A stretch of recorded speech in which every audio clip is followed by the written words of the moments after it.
अब कै राख लेहूँ भगवान, हौ अनाथ बैठ्यो दुर्मडरिया, पार अधिसाधे बान, ताको डर में भाग्यो चाहत, ऊपर ढुके सचान, दुहु भांत दुख भयो आनिय, कौन उबारे प्राण, सुमिरत ही यह डस्यु पारधी, कर छूटे संधान, सूरदास सर लगे सचान, जय जय कृपा निधान। दोस्तों, उद्घोष एकेडमी के ऑनलाइन प्लेटफॉर्म पर आप सभी का हार्दिक स्वागत और अभिनंदन है। आज हम लोग संज्ञा पढ़ेंगे और उससे संबंधित कुछ प्रश्नों को हम छांट कर लाए हैं। तो आइए देखते हैं, जो टेट और सीटेट के निमित्त बहुत ही उपयोगी है। तो आइए देखते हैं।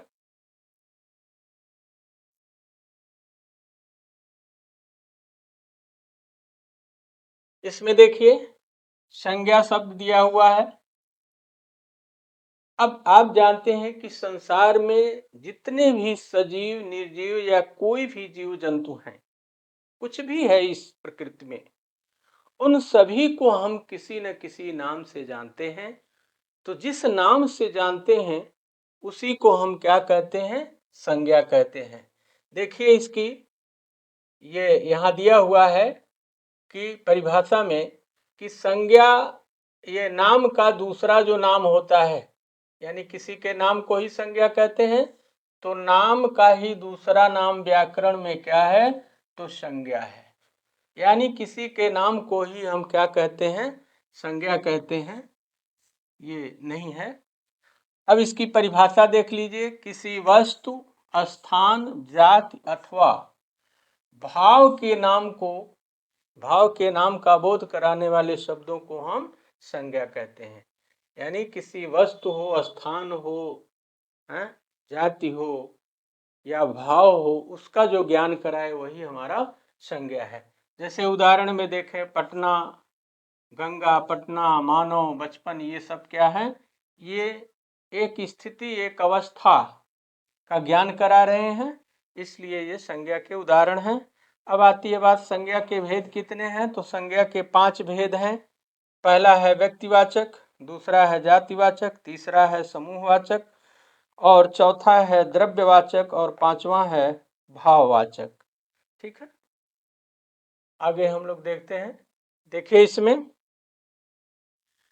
कुछ लोग संज्ञा के 3 भेद भी मानते हैं। विद्वानों का कुछ एक ऐसा वर्ग है, इसमें समूहवाचक और द्रव्यवाचक संज्ञा दोनों को जातिवाचक के अंतर्गत ही रख देते हैं।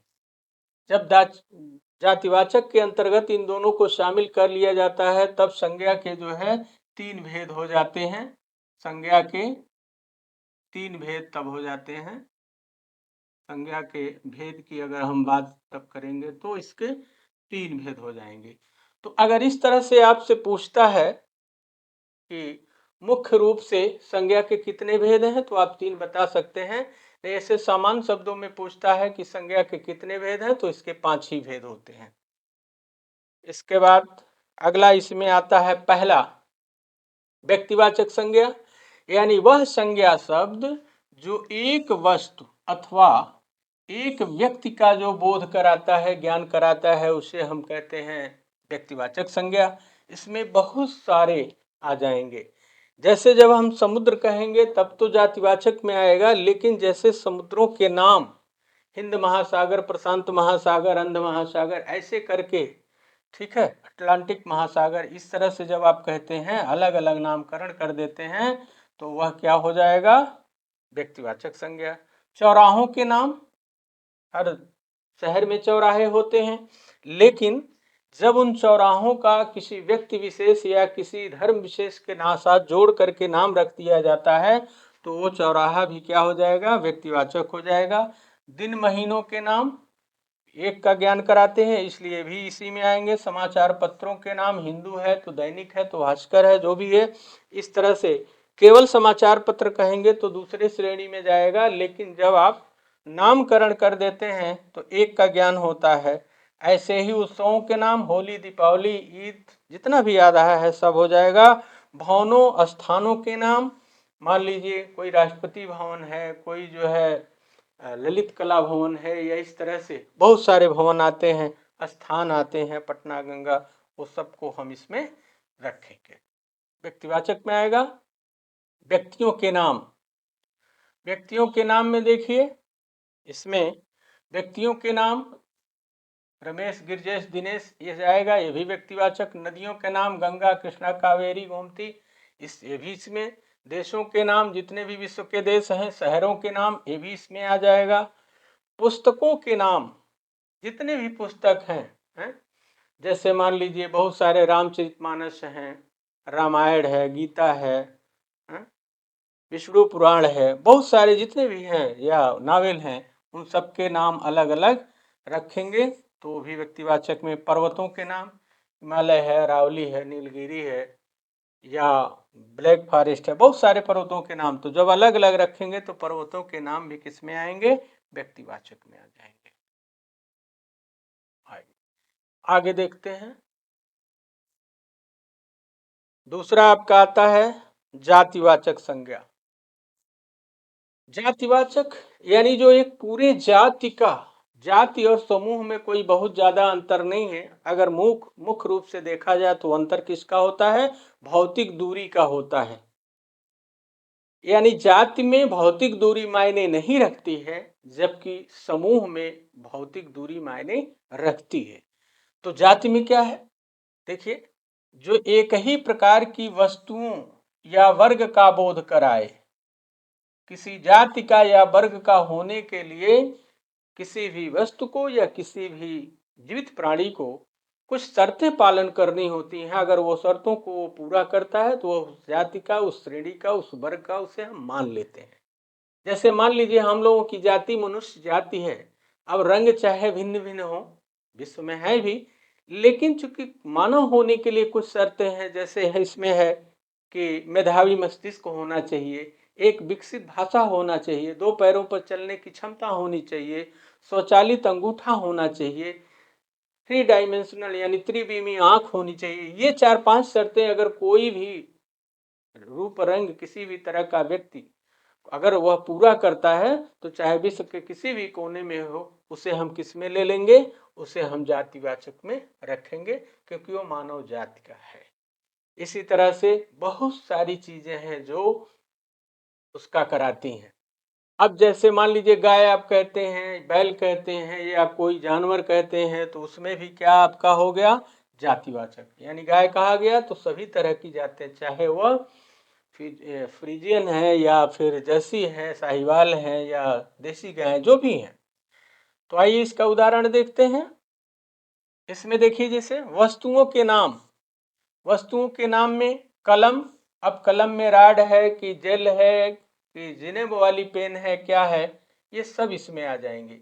तो कलम है, पेन है, ये सब एक जाति में आएंगे। पक्षियों के नाम।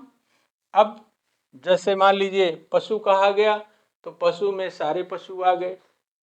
पक्षी कहा गया, सभी तरह की पक्षियों का नामकरण हो गया, यानी पूरी जाति का है। तो पक्षी होने के लिए आकाश में जो उड़ता हो, है, ये सब शर्तें पूरी कर रहा है। व्यवसायों के नाम, पदों के नाम, ये भी इसी में आ जाएगा। भाई किसी भी तरह का व्यवसाय हो रहा है तो उसको भी इसी में लेंगे। पद भी जो है जातिवाचक होते हैं। ठीक। प्राकृतिक तत्वों के नाम, ये जितने भी हैं, ज्वालामुखी है। अब ज्वालामुखी कहा गया तो इसमें वैरायटी हो सकती है, कैटेगरी हो सकती है। जैसे मान लीजिए व्यवसाय कहा गया, तब कोई दूध का व्यवसाय करे, कोई जो है कुछ और चीज का व्यवसाय करे, चीनी दाल चावल का व्यवसाय करे, लेकिन है तो व्यवसाय। तो व्यवसाय क्या है कि बेचने का काम है, खरीदने का काम है, तो उसे व्यवसाय आप कहते हैं।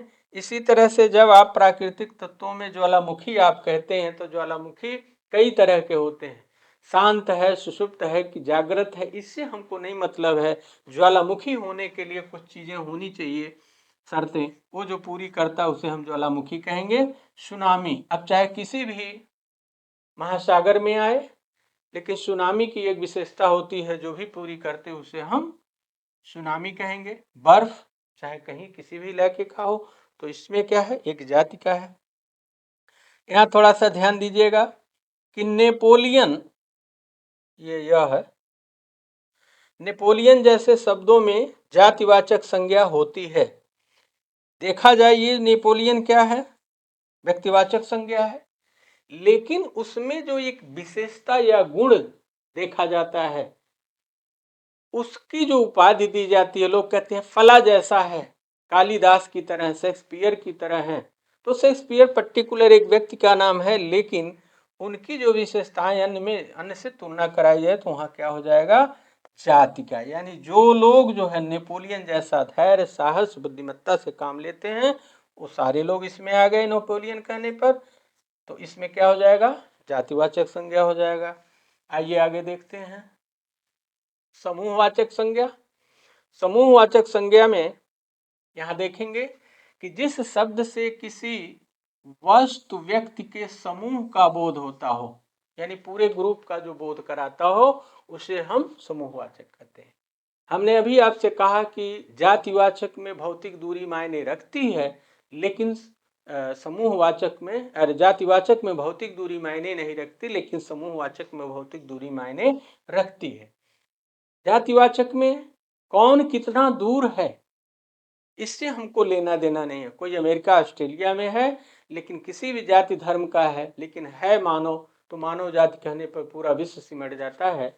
लेकिन जब हम उसी को समूह के रूप में देखते हैं, तो भौतिक दूरी नहीं के बराबर होनी चाहिए, यानी तब पास पास होना चाहिए, तभी उसको समूह है, ग्रुप हम उसको कह सकते हैं।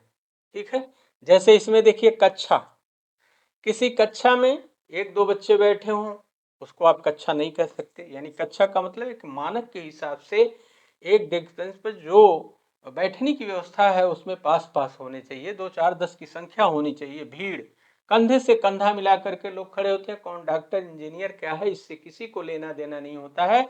सिर्फ होता है क्या कि आकर्षण का एक केंद्र बिंदु है जिसपे सबकी निगाहें टिकती हैं, तो भीड़, सब पास पास होंगे। बाजार, इसमें भी पास पास। गुच्छा, इसमें भी लगभग सटे हुए।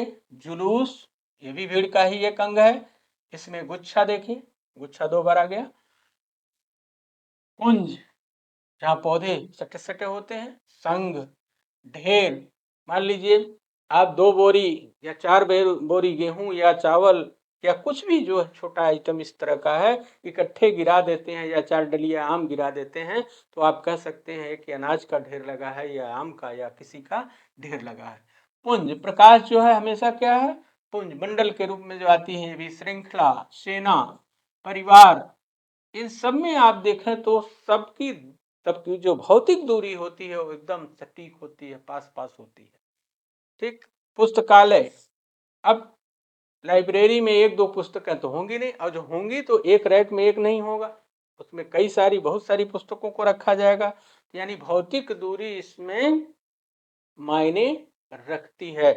भौतिक दूरी कम होगा तभी उसको समूह कहेंगे, अन्यथा वह जाति की ही श्रेणी में आपको दिखाई देगा। आइए देखते हैं आगे। द्रव्यवाचक, अगला है द्रव्यवाचक। द्रव्यवाचक में जिस शब्द से नाप तौल, नाप तौल करने वाली वस्तुओं का बोध होता है, उसे हम द्रव्यवाचक कहते हैं। भाई बहुत सारी वस्तुएं ऐसी हैं जिनको या तो हम किसी पैमाने से माप लेते हैं, या किसी पात्र से हम उसको तोलने का काम करते हैं। तो ऐसे माप तौल वाली वस्तुओं को हम जो है द्रव्यवाचक संज्ञा कहते हैं। ऐसे बहुत सारे आपको उदाहरण मिलेंगे, लोहा है, सोना है, ठीक है, चांदी है, जितनी भी धातुएं हैं वो सारी आ जाएंगी, क्योंकि उनका एक मानक होता है, एक पैमाना होता है जिसपे वो माप तौल करके खरीदी या बेची जाती हैं।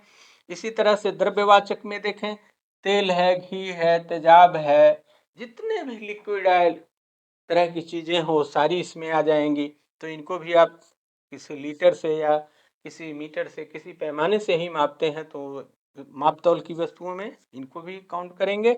खाने पीने की वस्तुएं, चावल, चीनी, दाल, है, नून, तेल, जितना आप इसमें ले लेंगे, सब के सब इसमें भी क्या होंगे, इनको किसी न किसी पात्र से, अब उस क्षेत्र विशेष में हो सकता है वो पैमाना केवल उसी क्षेत्र विशेष में हो, या एक स्टैंडर्ड पैमाना होता है तो पूरे देश में या प्रदेश में चलता है, लेकिन मापा जरूर जाता है। ऐसी वस्तुओं को हम द्रव्यवाचक में लेते हैं।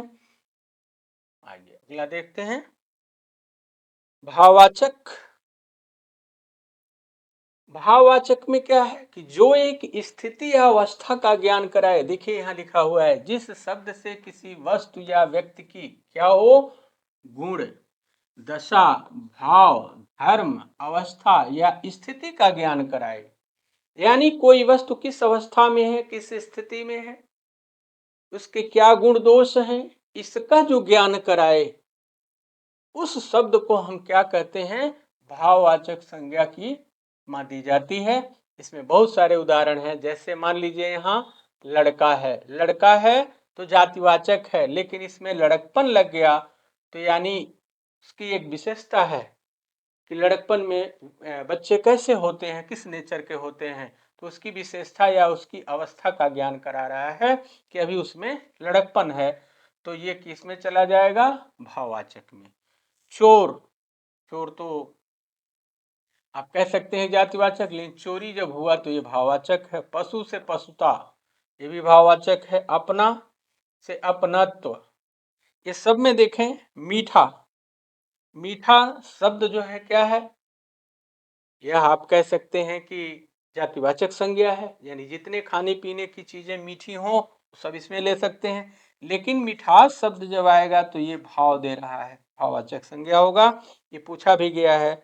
गरीब से गरीबी, गरीबी जो है गरीबी, तो गरीबी भी जो है इसमें आ जाएगा। मरना से, ये गलत,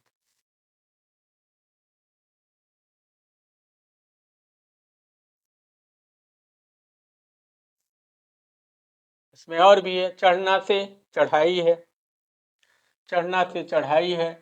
खेलना, खेलना से खेल है। दूर से दूरी है। गर्म से गर्मी है। कठोर से कठोरता। थकाना से थकान। हरा से हरियाली, ये भी पूछा गया है। हरा से क्या बनेगा, हरियाली, भाववाचक संज्ञा बन जाएगा। शिव से शिवत्व, ये भी।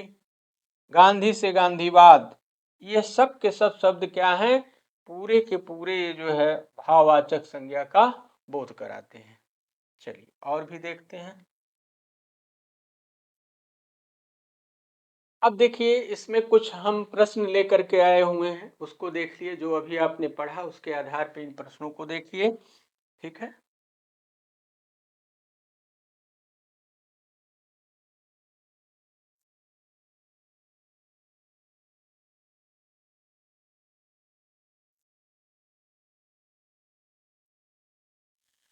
इसमें देखिए, संज्ञा किसे कहते हैं, स्थान के नाम को, वस्तु के नाम को, प्राणी के नाम को, ये सभी।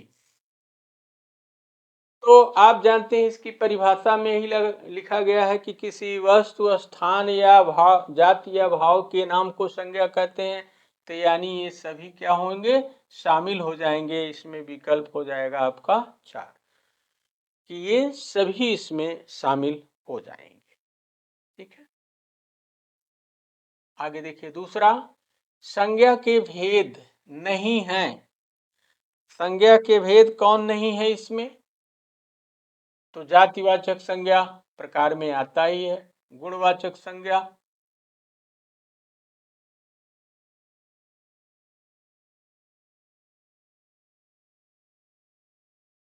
ये सवाल गलत हो गया है, इसको काट दीजिएगा, ठीक। ये चारों हैं और इसमें कह रहा है नहीं है, तो ये सवाल ही गलत हो गया है, टाइप। चलिए आगे देखते हैं। संज्ञा के कितने भेद माने जाते हैं, ये इंपॉर्टेंट है, जानना चाहिए।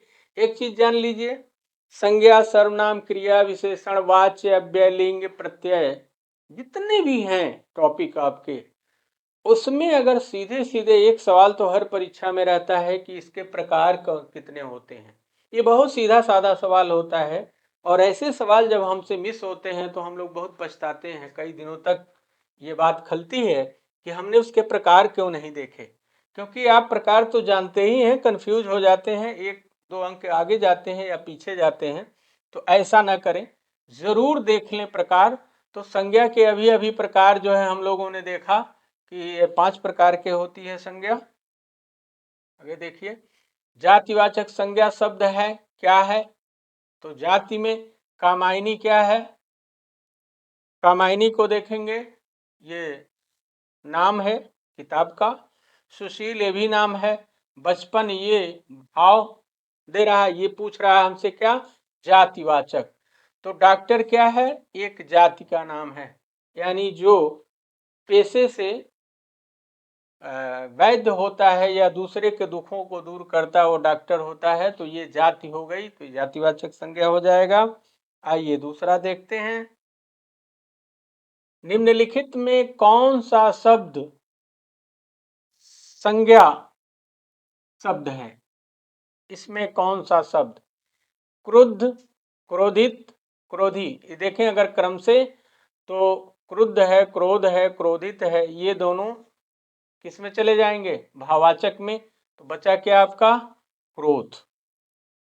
क्रोध जो है संज्ञा शब्द है, लेकिन क्रोधित आप कह देंगे, क्रोधी कह देंगे, तो ये भाववाचक की तरफ इंडिकेट करेगा, तो इसमें ये हो जाएगा। अगला है मिठास।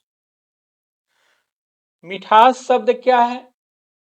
तो मिठाई, मीठा से मिठास बना हुआ है, तो व्यक्तिवाचक तो होगा नहीं, ये भी कट जाएगा। जातिवाचक ये भी नहीं, तो ये क्या हो जाएगा?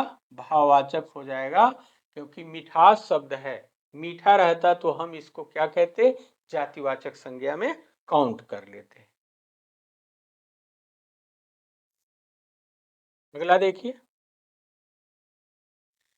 जिन संज्ञा शब्दों से किसी धातु या द्रव्य का बोध होता है उसे क्या कहलाते हैं? तो अभी अभी आपने परिभाषा में देखा कि कुछ ऐसी वस्तुएं होती हैं जिनको या तो हम मापते हैं या फिर तौल लेते हैं। तो माप तौल वाली वस्तुओं का बोध कराने वाले को हम क्या कहते हैं? द्रव्यवाचक संज्ञा कहते हैं। पहला ही सही हो गया, बाकी ये सारे क्या है? नहीं होंगे। अगला है कि निम्नलिखित विकल्पों में से किस विकल्प में सभी शब्द व्यक्तिवाचक संज्ञाएं हैं? इसमें व्यक्तिवाचक आपको बताना है। यहां से देखिए, ममता व्यक्तिवाचक, बैल जातिवाचक हो जाएगा, क्योंकि इसमें भी कई कैटेगरी हो जाती है भाई, कई रंग के हो जाते हैं, कई प्रजाति के हो जाते हैं। राधे श्याम ये भी व्यक्तिवाचक है। दूसरे वाले विकल्प में देखें तो राधे श्याम किसी एक व्यक्ति का नाम, पन्नालाल ये भी हिमालय। पर्वतों में एक पर्वत का बात की जा रही है जिसमें हिमालय, हिमालय जो है सर्वविदित है, तो ये क्या हो जाएगा? ये एक का ज्ञान इससे हो रहा है, तो इसलिए ये व्यक्तिवाचक संज्ञा हो जाएगा। बाकी आम देखेंगे ये भी जो है जातिवाचक में। साधना भाववाचक, ये सब भी जो है इसमें क्या है? उदासी आपका भाववाचक, ये शेर जातिवाचक, चालाकी भाववाचक, तो ये नहीं होगा, तो इसमें बी विकल्प सही हो जाएगा। अगला देखें, अगर निम्नलिखित विकल्पों में से किस विकल्प में सभी शब्द समूहवाचक संज्ञाएं हैं? किसमें जो है समूह की बात की गई है? समूह के लिए हमने आपसे कहा कि इसमें भौतिक दूरी मायने रखती है, जाति में मायने नहीं रखती। दूरी कितनी भी हो सकती है, लेकिन इसमें दूरी का बड़ा ध्यान रखते हैं, और इसी दूरी के आधार पर भी इसको हम करते हैं। तो पहले इसमें देखें, सेना, सेना जो है बहुत पास पास होती है, टुकड़ी में होती है, तो इसमें भी भौतिक दूरी कम, इसमें भी कम, सभा में भी कम। ऐसा तो है नहीं सभा में 2-4 लोग होंगे, उसको हम सभा कहेंगे। तो ये पहला ही विकल्प इसमें सही हो जाएगा, क्योंकि ये देखें तो ये जातिवाचक है, ये भाववाचक है, ये भी क्या है? समाचार, ये भी जातिवाचक है, ये भी जातिवाचक, ये भी जो है आपका जातिवाचक। तो बाकी इसमें कोई विकल्प नहीं है, पहला विकल्प इसमें सही होगा कि ये जो है समूहवाचक है। अगला देखिए, निम्नलिखित में से कौन सा शब्द व्यक्तिवाचक संज्ञा से संबंधित है? व्यक्तिवाचक का मतलब जो एक का ज्ञान कराए, जो किसी पर्टिकुलर एक प्लेस या व्यक्ति का बोध कराएगा, उसे हम क्या कहेंगे? व्यक्तिवाचक संज्ञा कहेंगे। तो इसमें देखिए आगरा, आगरा आपका क्या है? एक प्लेस का, स्थान का नाम है, इसलिए पहला ही विकल्प सही हो जाएगा। क्योंकि गरीब, पानी, बचपन, ये सब क्या होगा? ये उसमें नहीं आएगा। आगे इसमें देख लीजिए, लड़का है, वकील है, पर्वत है, जुलाहा है, वर्षा है, ये सभी संज्ञा शब्द किस श्रेणी में आते हैं, किस वर्गीकरण में आते हैं? आप देख लें इस पे। व्यक्तिवाचक, एक का ज्ञान कराए, नहीं होगा। जातिवाचक, जातिवाचक संज्ञा, क्योंकि लड़का या लड़की या औरत या आदमी एक जाति का है, वकील भी एक जाति है, पर्वत भी एक जाति है, क्योंकि पर्वत होने के लिए कुछ शर्तें हैं। कठोर रौं से, चट्टानों से निर्मित होता है, जिसमें तीखी ढाल होती है, ये सारी शर्तें पूरी करता है, इसलिए वो सारा, चाहे इंडिया का पर्वत हो, अमेरिका ऑस्ट्रेलिया का पर्वत हो, सब एक ही में आएगा। ये भी क्या होगा ये? तो यहाँ आपका सीधे सीधे आप कह सकते हैं कि ये जातिवाचक संज्ञाएं हैं, भाववाचक नहीं है, समूहवाचक नहीं। अगला इसमें शब्द है, प्रश्न है, बुढ़ापा, पछता, मोटापा, बचपन, मिठास, निजत्व, ममत्व, मित्रता, ये सभी शब्द जो है किस तरह की संज्ञा के अंतर्गत आएंगे? तो आप जानते हैं जाति तो नहीं होगा, क्योंकि बुढ़ापा, बचपना, पछता, ये सब किस में आते हैं? तो सीधे सीधे आप कह सकते हैं कि भाववाचक संज्ञा है, तो ये दोनों अपने आप हट जाते हैं। अगला देखते हैं। में देखिए, चांदी है, हीरा है, पेट्रोल है, डीजल है, आदि संज्ञा शब्द किसके अंतर्गत आएंगे? चांदी, हीरा, पेट्रोल, ये माप तौल, यानी सभी जितने भी इसमें दिए गए हैं सबको या तो माप लिया जाता है या तौल लिया जाता है। तो माप तौल वाली वस्तुओं को हम क्या कहते हैं? द्रव्यवाचक कहते हैं। सीधे सीधे ये हो जाएगा द्रव्यवाचक संज्ञा। अगला देखें, बाप शब्द का संबंधवाचक एवं भाववाचक संज्ञा के रूप में क्या होगा? देखिए यहाँ दो शब्द दिया है, ये केवल फंसाने के लिए है। संबंधवाचक और भाववाचक के रूप में बाप का क्या होगा? पनौती कतई नहीं होगा, हड़ौती ये भी नहीं होगा, बपौती, बपौती जो है होगा। बाप से भाववाचक बनाएंगे तो बपौती होगा, तो ये इसमें सही हो जाएगा। ये रखौती ये भी नहीं होगा। चलिए देखिए, इसमें शब्द आया हुआ है अज्ञानता, अज्ञानता शब्द आया है, नम्रता शब्द आया है, ये पूछे गए हैं पिछले परीक्षाओं में। तो अज्ञानता या नम्रता शब्द जो है किस संज्ञा के वर्गीकरण में आएगा? तो ये कह रहा है निश्चयवाचक संज्ञा, ये कोई संज्ञा होती ही नहीं है। द्रव्यवाचक संज्ञा, माप तौल इसकी होती नहीं है, ये भी कट गया। भाववाचक संज्ञा ये होगा, ठीक है। जातिवाचक संज्ञा ये भी नहीं। तो इस तरह से संज्ञा की परिभाषा, उदाहरण हम आप सबने देखा। इसके बाद इसी से संबंधित 15 क्वेश्चन भी आपने देखा। आशा करते हैं कि आपको अच्छा लगा। धन्यवाद।